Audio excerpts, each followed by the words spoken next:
Là du coup, ça c'est le chenvi. D'accord. Ah oui. Ça c'est la graine. Ça c'est la graine.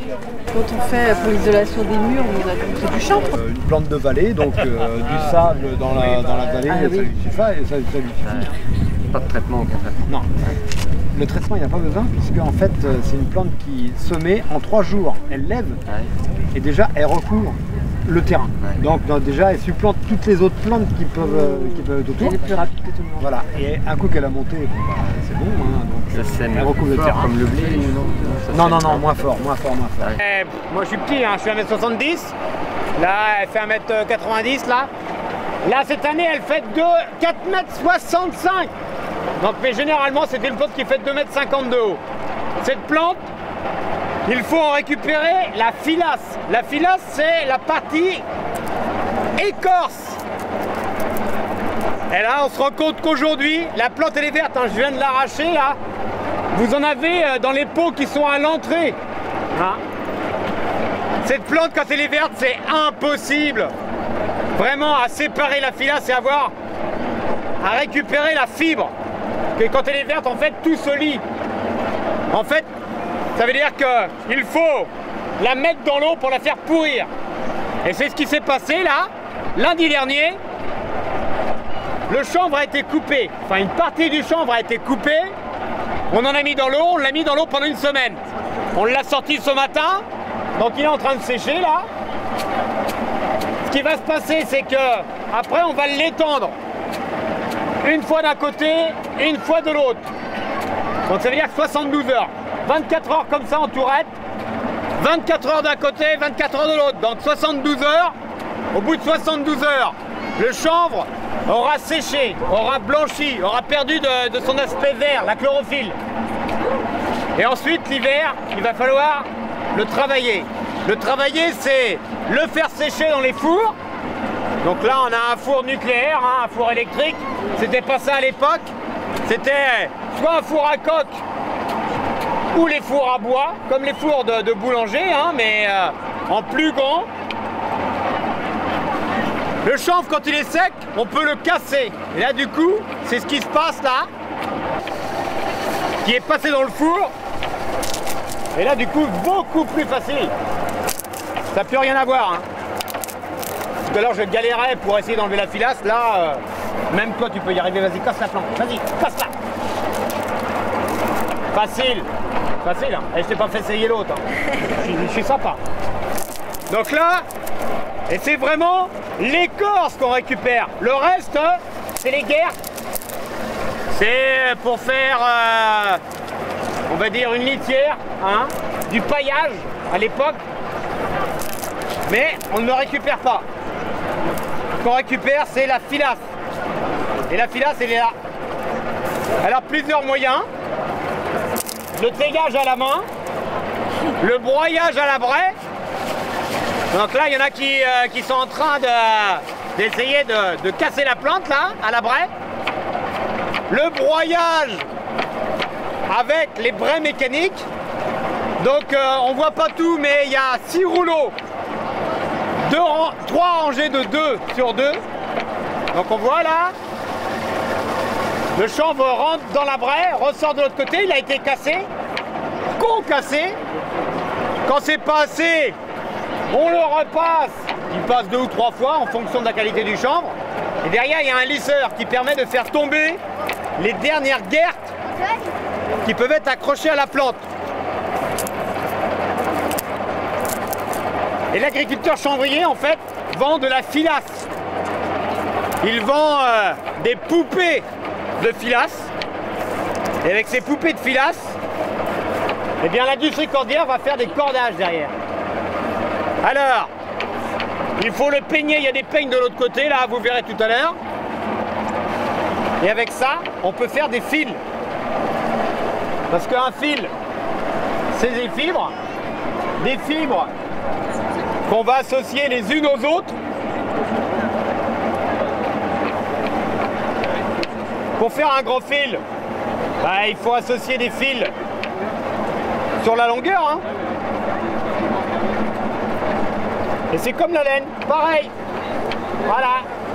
On associe 2 fils les uns aux autres Puis on fait des longueurs pas possibles. L'avantage d'une fibre textile comme le chanvre, c'est déjà des plantes, elles font déjà 2 mètres. Donc la fibre, quand elle est de bonne qualité, la fibre, elle fait 2 mètres déjà d'un seul coup. Contrairement à la laine, hein, forcément. Alors, cette fibre, plus elle est de bonne qualité, plus on arrivera à faire des petits fils. Si on arrive à faire des fils fins, on fait des tissus. Si la fibre est de mauvaise qualité, on fait des grosses fibres et on fait des cordages. Donc il y a différents niveaux de qualité qui nous permettent d'avoir différents aussi prix. Puisque en fait l'agriculteur lui vend du chanvre, mais il essaye de vendre le chanvre de meilleure qualité possible. Et il y a du chanvre de bonne qualité textile et d'autres c'est cordage. Voilà. Et jusqu'aux années 60, ça a fonctionné, ce système. Et puis après il y a eu l'arrivée de la fibre synthétique.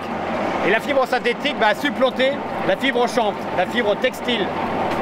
Forcément. Maintenant, ça revient au goût du jour parce que avec les conditions environnementales, tout ça, c'est une plante qui pousserait très vite, qui peut permettre de remplacer beaucoup de choses. Donc, non seulement les fibres textiles, mais aussi la fibre en général, y compris la fibre de verre. Puisque mélangée à d'autres résines, eh bien ça va remplacer en fait la fibre de verre. Mais aussi l'isolant, ça remplace la fibre de verre isolant. Et ça pousse très très vite, c'est un grand avantage. Voilà. Vous avez des stands hein, qui vous présentent les fibres textiles en général. Bonne balade.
Et donc là,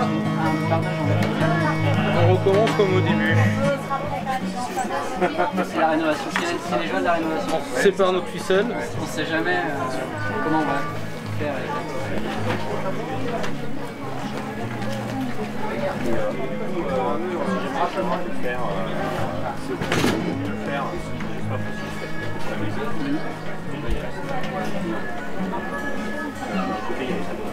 D'accord.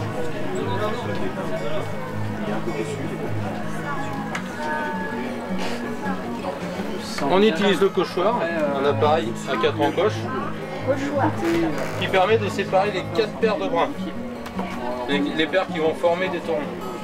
Donc la corde va commencer ici. Non, il y en a 2 partout. On est parti donc. La machine est faite de façon à ce que les crochets tournent dans le même sens et à la même vitesse.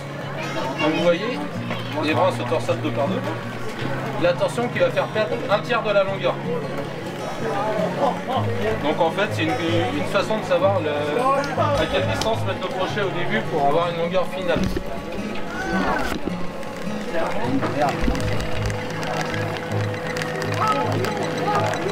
Le traînard avant, ce qui est dû par la torsion en fait. On pourra mettre une personne à la place, la personne avance pas par Et là, vous allez voir, elle va se former toute seule ici. Et elle est partie.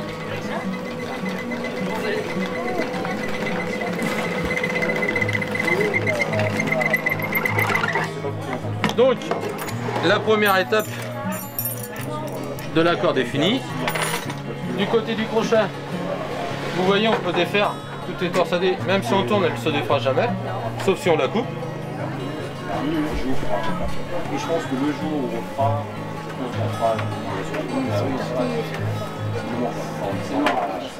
Et de ce côté-là, par contre, moyen facile et rapide de finir la boucle, de la corde, pardon, on va faire une boucle.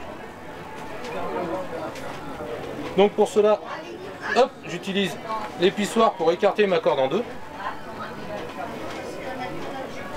On passe nos boucles à l'intérieur.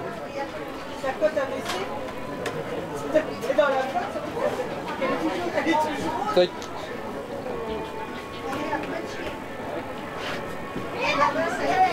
Et dans le coup là, je récupère 5 boucles. 5 boucles, important à savoir parce que si j'en oublie une, la corde pourrait se défaire. Et pourquoi il y aurait 5 boucles alors qu'on n'a que 4 crochets? Tout simplement parce qu'en fait, on a une seule ficelle, donc 2 boucles sur le même crochet. Hop, on repasse notre corde dans les boucles.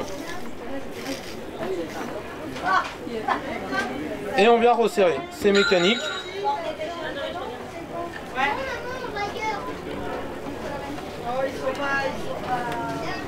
Et ça vient se resserrer. Les boucles viennent se resserrer sur la corde et on a une boucle qui ne se défera jamais.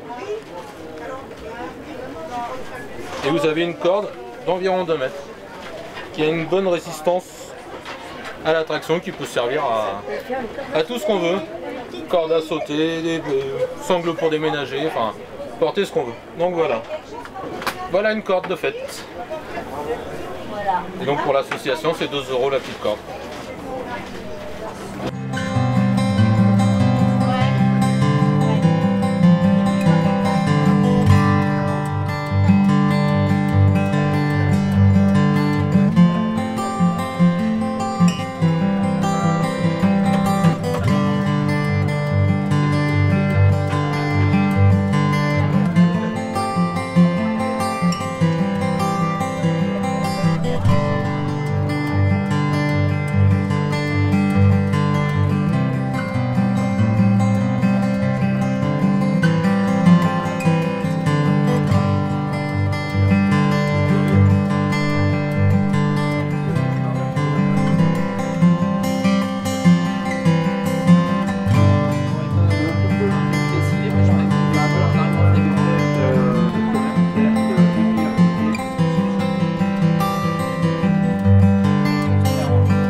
C'est quoi? Une bouteille. Une bouteille de. Qu'est-ce qu'on transporte en Loire qu'il y en a partout par ici? Et une boisson. Une bouteille de vin. Très bien, bravo. Le deuxième. Alors, n'aie pas peur. Je fais C'est quoi? du sable. Non, c'est pas du sable, ça se mange. C'est le compagnon du poivre.